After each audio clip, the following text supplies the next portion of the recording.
yo soy watashi wa nanun ego suma. I am Chris, and this is Chris in English. And today I want to know, are you guys sleeping? I'm not sleeping. I am not sleeping. All I can do is watch the news. Good morning, Ma Mère. Good morning, Papa. Good to see you guys. I hope you're well. What's going on in Arizona? What's going on? I thought you guys had this figured out. I thought that Arizona had already figured out who they wanted to be president. I thought you guys already decided, but still it's up in the air. I don't understand. But of course, that's what's going on. I'm up at night. I'm up all night just watching news. And then the strange thing is, even though I keep watching the news, usually the news doesn't change. Until this morning, we got a whole bunch of new information coming in this morning. We'll share that in a little bit. But first, I want to share about something I learned. I learned about circular breathing. What is circular breathing, you ask? Circular breathing is a technique that musicians who play wind instruments use. Hey, Maddie, good to see you, sir. Happy Friday. When a musician's lungs are nearly out of air, what they do is they store some air in their cheeks. And they use their cheek pressure to push that air out into the instrument. And while they're doing that, they relax their lungs so that they can breathe in while they're blowing out. It's called circular breathing. And a musician who's good at this can continue playing his instrument without any pause. Circular breathing. The Cambodian instrument, the shralai, you have to use circular breathing to play that instrument. The Australian instrument, the didgeridoo. You know the didgeridoo, right? Didgeridoo. I love the didgeridoo. You need to use a circular breathing technique to play that instrument correctly. Now, in February 2000, a guy named Van Berkenveld set the Guinness World Record for circular breathing. He held one continuous note on a saxophone for 47 minutes and 6 seconds. That's some good breathing. We've got some birthdays to celebrate today. One of my favorite musicians, John Philip Sousa, was born on this day in 1854. You know John Philip Sousa. He wrote all of the marches that you like, except for the ones written by John Williams. You know, Stars and Stripes Forever. Da da da da da da da da da da da da da da da da. No, you don't know that one? I know that one. Yeah. This one's for my dad. Happy birthday to James Naismith. James Naismith, he was the Canadian-American. He was a coach. Not only did he invent the football helmet, he also invented the game of basketball. Happy birthday, Mr. James Naismith. And thank you. Happy birthday to Sally Field. Oh my goodness, Gidget is another year older. And I don't want to joke about her age. We will have flying none of that. We'll have flying none of that. All right, that was pretty bad. But I love Sally Field, so I wish her happy birthday. Those of you who don't know her from the Flying Nun or from Gidget, you know her. She's Forrest Gump's mom. Yeah, she's Mrs. Abraham Lincoln in the movie Lincoln. Happy birthday, Sally Field. Happy birthday, Mr. Glenn Frey, lead singer of the Eagles. Yeah, I was actually standing on a corner in Winslow, Arizona. And it was such a nice sight to see. There's a statue of Glenn Frey on that corner. Somewhere in the world, there's a picture of me standing next to that statue. Glenn Frey, lead singer of the Eagles, an American rock and roll band. But I would like to, this morning, say a very happy birthday to a man named Pat Tillman, born in 1976. Pat Tillman was an American football player. He was on a team. Dad, do you remember the team that Pat Tillman played on? I don't remember his football team. But he was a professional American NFL football player. He had his career all in front of him. I got Loki in the house. I got Nemo in the house. Good to see you guys. Welcome to the show. We're wishing birthdays. Right now we're wishing birthday to a man named Pat Tillman, who he started as an American football player for Arizona. Thank you, Dad, for the Arizona Cardinals.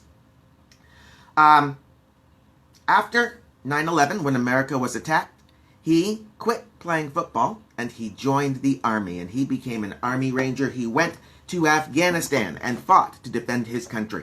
He was a football player. He had achieved the dream, and he quit his job to join the Army and defend his country.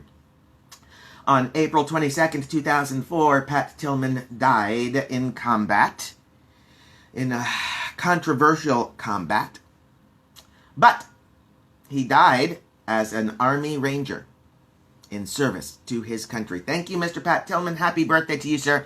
Happy birthday to everyone who's celebrating a birthday. If it's your birthday, let me know. I want to celebrate your birthday. Is your birthday coming up? If you tell me, I will tell the world. But that's not why you're here. No. You are not here for birthdays, I don't think. He was a hero. Pat Tillman was a hero, is a hero still, even in death. Heroes are heroes even in death. I think that's kind of cool. But we're not here for birthdays. Oh, no. I know why you're all here. You're here for the word of the day. Yes, my friends, I am going to teach you a word that you can use in the English-speaking world. And I hope our word today is not too controlling. Too controlling? Is that a hint?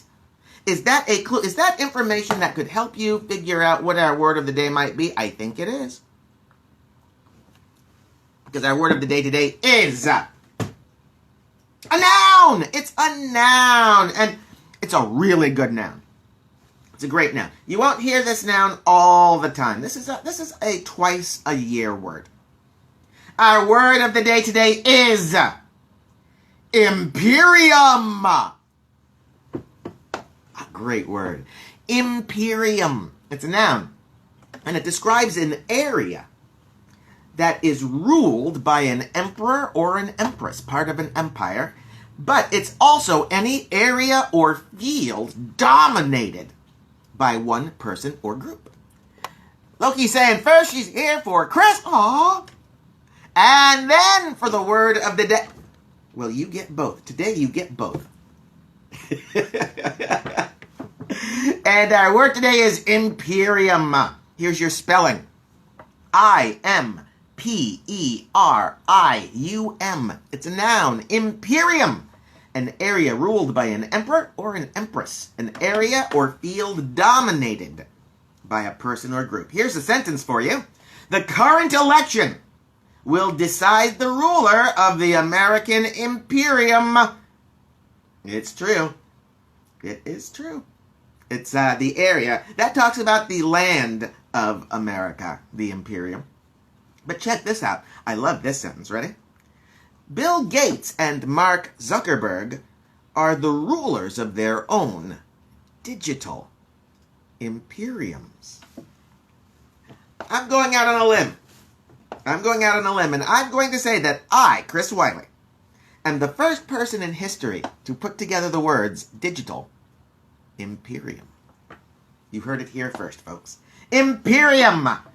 Imperium. It's a noun, an area ruled by an emperor or empress, an area or field dominated by one person or group. Ladies and gentlemen, please welcome to our show a gentleman who needs no introduction.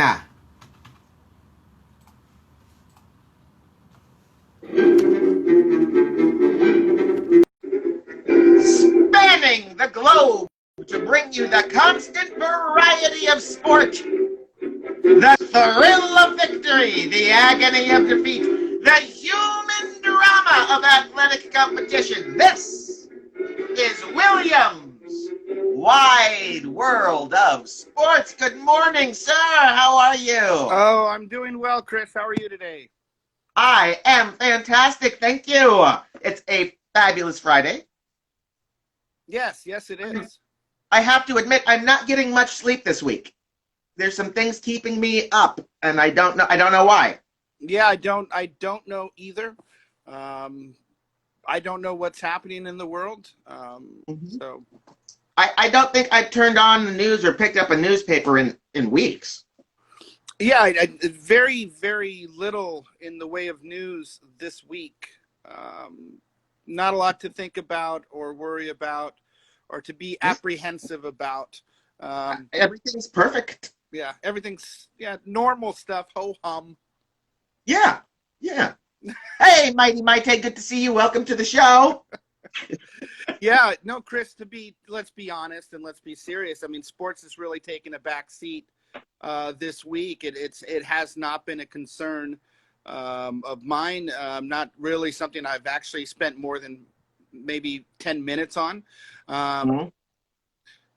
Good morning. I think that's your mom. Uh, That is my mom. I don't know, but yeah. Good morning, Mom. It's good to see you. But there's so much going on in the world of politics, and to be honest, if for I think for people who like sports, they like it for the competition and the fact that there's a winner, and the battles in between, and for a lot of us, the presidential elections are kind of like the World Cup. Mm. For a lot of people who really don't pay attention to politics for 4 years, like a lot of people don't pay attention to soccer for 4 years, and then they get really excited about what happens. And sometimes you get these amazing things. The World Cup lasts, I don't know, like a month or so, Chris. I'm not sure. Yeah, Um, something like that. and that's kind of like how this election has lasted and is going to continue to last. And we're seeing penalty kicks in some of these states. Mm. It's really crazy to see what's going on. And so, as far as sports go, I will share what's happened this Okay. week. Um, in baseball news, and there's a cat. Watch out. Hey, cat. Hey, damn it. Okay. The San Diego Padres won a few awards this week. Mm. There's an award called the Silver Slugger, which goes to the best hitter at each position. And Manny Machado and Fernando Tatis Jr. won awards for third base and shortstop. Of course. Another award that went out this week was called the Gold Glove. It's for the best defender at each position. And Trent Grisham won the Gold Glove for center field. So that was nice, for us to be recognized. There's still other awards out there, but still the San Diego Padres. Hey, Marco. Season. Hello, Marco. Marco Waffles. That's a good name. And in other sports, the San Diego State Aztecs play tonight. Nice. We are undefeated at 2-0, 2 wins, 0 losses. Tonight we play the San Jose Spartans, the San Jose State. I need to say that, yeah. Normally, over the past 10 years or so, the San Diego State Aztecs have been at the top of the conference, whereas the San Jose State Spartans have been bottom feeders, to be nice. There's some years they don't even win a game. But that appeers to have changed. They are undefeated this year. They are 2-0, so it could be a clash of titans tonight. Oh. Who knows? We'll see how it goes. Now, are they playing in front of a crowd? Is it an empty stadium? It'll be an empty stadium because I think it's in Carson, California. Again, it's silly that we don't have a stadium here in San Diego to play. But even if I got that mixed up and they're playing at San Jose, it would still be in California. And so it's easy to know in California, no crowds. Last week, we went to Utah, and there was a crowd at Utah State University in Logan, Utah. And it's one of those things that's really interesting because, Chris, I know we're focused on the election. We have been focused on the election. but COVID is worse than it's ever been in this country, ever. We have hit more, I mean, more numbers, more cases per day than we've ever seen. And I think some of that has to be attributed to, to having groups of people together in these different states where they said, we don't care. We're going to let in people and they're going to high five and they're going to hug. And no, they're going to stay apart. No, they're not. No, they're not. You don't go to a sporting event and give air high fives, especially, when the adrenaline of the game takes over. And for some people, alcohol's involved and inhibitions fall and there's hugging, there's fighting. I mean, I saw something, it was in a stadium in Philadelphia and just, normal Philadelphia stuff. Two guys just started fighting and definitely breathing on each other and spitting on each other. And that's just going to happen. So anyway, that's it for the sports world. I got one more sports thing for you. I don't know if you were here for birthdays this morning. No. But today, James Naismith, the inventor of basketball, was born on this day in 1861. Oh, happy birthday, Dr. James Naismith. Yes. I also found out he also was the inventor of the football helmet. Wow. So, yeah, good guy. Good guy for sports. Well, actually, the football helmet's probably been one of the worst things to ever happen, given that how violent the game has evolved to be, and that false sense of security that the helmet gives you. Yeah. I tell my students all the time, there's a reason why I'm a little bit crazy, and that's because I spent my youth slamming my head against other people and going, I'm safe, I have a helmet. Meanwhile, my brain is rattling around inside my skull. So thanks, Dr. James Naismith. Thank you for that. Hey, so I know we're following the election, and right before I started the show, I saw some changes in some numbers that I wanted to quickly share. When I woke up this morning, turned on the news, it turned out that Joe Biden's now leading in Pennsylvania. Yep. By 5,587 votes. Almost nothing. Yeah. And in Georgia, too. And in Georgia, Biden is now leading in Georgia. I didn't get a total amount for Georgia, but it's not a lot. It's less than 1,000, I think. It's minuscule. Yeah. So this election, it's on a knife's edge. It is on a knife's edge, but it is increasingly looking like it is going to go to Biden.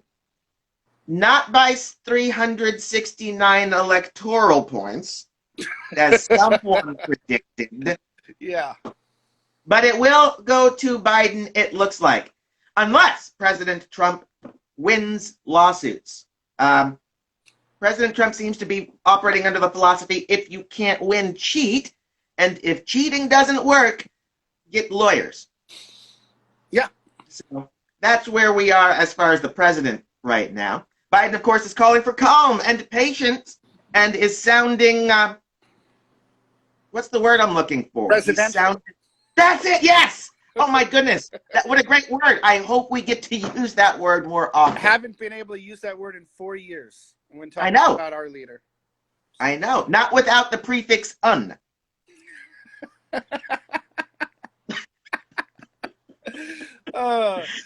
At least you got the name of the winner right. I did, yes, we predicted the winner. Yeah. We predicted the winner, if not the number. Yeah. Let's see, if Biden wins Nevada and Arizona, he wins. If Biden wins Pennsylvania, he wins. If Biden wins Georgia or North Carolina, he wins. I did not think he was going to win Georgia, but it looks like I might be proven very wrong there. If Trump needs everything. Yeah. Pennsylvania, North Carolina, Georgia, Arizona, and Nevada. According to my research, according to my stats, if Biden wins Georgia and Trump wins the other states, it's a tie. Oh, we can still get 269? According to what I plugged into I think it was CNN.com. I can't remember which website I was on, but you could go through any of the possibilities, and that is a possibility to go 269, 269, which it's not going to happen. I Probably think, not. Pennsylvania. I think we've seen Pennsylvania go. It's going this way. Yeah. All the votes coming in, they're going 90-10 Biden. Mhm. Unless something really changes, Pennsylvania is going to I Biden, can't- and that's it. He doesn't need Georgia. He doesn't need Nevada. He doesn't need Arizona. But it's nice to have them. But Mhm. once you get Pennsylvania, it's over. Right. That is literally the ball game. Yeah. Gabriel, good to see Gabriel. you. Welcome. Hey, I got a little game for us to play this morning. Hi, Wendell. Windows here. Oh, Hamza. oh my goodness. Hi, everybody. Goodness. Good to see you all. Yes. Hello, everybody. Happy Friday. Woo woo. William, are you familiar with the government explanations called "You have two cows"? No, that does not ring a bell. It started in the 1940s by a commentator, but it's satire. It's satire about what governments do when you have two cows. And it's called "You Have Two Cows." I'm going to give you a description of what happens with you and your two cows, and you are going to tell me what government type we're working under. We'll start with the easy one. You have two cows. You sell one cow and you buy a bull. Your herd increases and you make a profit. Capitalism. Okay. I'm sorry, Chris. I was trying to think of what categories. The types of government we're talking about. Yes. Okay. Well, in this case, that's a type of economic system. I think most of these are economic system. Okay. A mixture. So here's one for you. You have two cows. The government takes one of your cows and gives it to your neighbor who previously had no cows. Sounds like communism. It's not communism. Okay. Socialism. That is socialism. You have two cows. You still get to keep a cow. You still have a cow. Okay. And now your neighbor also has a cow. You have two cows. The state takes both of your cows. They shoot one. They milk the other cow. They throw the milk away. And you have to do paperwork accounting for the dead cow. That sounds horrible. Yeah. Dystopia. Okay, dystopia, I'll take it, but they say... Could you repeat, please? Bureaucracy. Oh, okay. Yes. Mostly because of that stupid paperwork. Yeah, red tape. You have two cows. Congratulations. You give both cows to the government, and the government kindly gives you some milk. It's communism. That is communism. You no longer have any of the cows. Let's see. You have two cows. You give them to the government, and the government sells you some milk. This is classical fascism, like under Mussolini. The government owns the means of production and sells things to the people. Happy Friday, Gabrielle, and Burma. Good to see you. Welcome to the show. Welcome to the show. You have two cows, William. Congratulations. I don't know. I didn't know you got into ranching, but congratulations. No, I have 0 cows, actually. But oh, no. But we should get you into socialism or communism and get you some cows.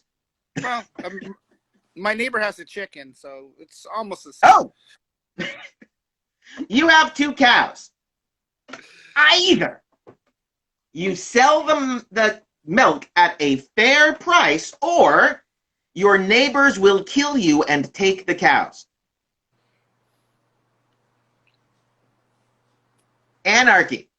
Okay. A Neighbors. system Okay. of no government, Yes. no controls, just you, your cows, and your neighbors with guns. Okay. It sounds like Let's parts got of one more Montana. here. Last one. You have 2 cows. The government takes both of your cows and shoots you when you complain. I mean, it's bad. This is totalitarianism. Thank you. My pronunciation was off on that. I said totally. Yeah, as long as you got the total. No, thank you. Thank you. Yeah, this, of course, is satire. But these are, of course, real government systems. Capitalism, socialism, bureaucratism, communism, fascism, anarchy, and totalitarianism are real types of government. I am thankful that my country is a representative democracy. Not everybody's is. That's, oh my goodness. That's what I got. That's what I got. Oh my goodness. Marnar, good to see you. Welcome to the show. And Estefany, I'm glad you were here. Mayumi, good to see you. Good to see you. Hey, Mayumi, do you make your fiance watch the show? You should make him watch the show too. Yuma, good to see you, Yuma. Anybody out there have any questions for us? Any questions about the election, about American culture, vocabulary, English, of course? Anybody out there have anything you want to know? How about you, Diana? Any questions for us? Questions. When I grow up, I want to be a question. Then everybody will ask me. Well, I have a question. All right. Yes, sir. Yeah, so it's kind of interesting, the kind of things the president has been doing these last couple days. Claiming victory, first of all, and really, sowing the seeds of discord amongst the people. Do you think he will concede if this thing gets called for Biden in the next couple of days? Do you think there's going to be a concession speech where, this is what normally happens in these elections, where the quote unquote loser goes, I want to thank my opponent. It was a good fight. I want to thank all my people for doing blah, blah, blah. What do you think about that? It's a good question. Real quick, Yuma. Oh, where's the U.S. going? Where's the U.S. going? Good question, Yuma. We're still trying to figure that out ourselves. Right now, it looks like we're going towards Biden. It could change any moment now. It also looks like we're going to the courts. I hope we go to the courts. I hope it's a court thing and not some sort of other thing. But to answer the question, do I think President Trump would concede? Should he lose? Would he concede? And at this point, I don't think he will. I don't think he can. I think he has put himself in a position where he has to continue down the rabbit hole he has dug for himself. You can't claim fraud and then say, oh, I want to congratulate my opponent for a well-fought fight. Mm-hmm. It doesn't work quite that way. Which means, unfortunately, there will be a change in our country from what has always, to this point, which has always been celebrated as a peaceful transition of power to another leader. This will be the first time in our country's history where that is at all contested after the election, after the delegates have spoken in December, unfortunately. But I hold out hope. I hold out hope for our country. I think that our grand 200-plus year experiment is continuing apace. We've seen where it falls down. Hopefully, we'll be able to help it get back up. But let me ask you, William, what do you think? Where do you fall on this? Unfortunately, I'm very pessimistic about the whole situation. I fear the worst in some cases. President Trump has the ability to mobilize people and to, spark their, negativity in many cases. Just telling people to stand by and be ready. And I hate to think about it. I hate to think about the worst case scenarios: armed militias patrolling streets and causing violence and stirring chaos. But I already saw a glimpse of that in Arizona. People, storming those election places. And, in Philadelphia, you got Rudy Giuliani and Eric Trump standing outside just, with these people behind them saying there's something wrong here. This is no way. This is fraudulent. We stopped some armed people from getting into the counting center in Philadelphia. Yeah, but I hope to be optimistic, and I hope everything goes well and safe, and our better angels win here. But we've been so divided, and it's very difficult. And no matter what has happened or transpired over the last 4 years, I'm quite disappointed in the election overall. I mean, just seeing any incumbent Republican senator keeping their job after, I just don't see how you do it, just blindly following this man. Like, some people didn't vote for Trump, but they still voted for Mitch McConnell and Lindsey Graham and in landslide elections. And it's concerning. So we'll it is. And I think you're right. No matter what happens, no matter who ultimately wins, our country is divided. Yeah. And that's not something that's going to heal on January 20th when we inaugurate a president, unfortunately. Yeah. Marinar is asking, who's better for the U.S., Trump or Biden? And that, of course, is an opinion question.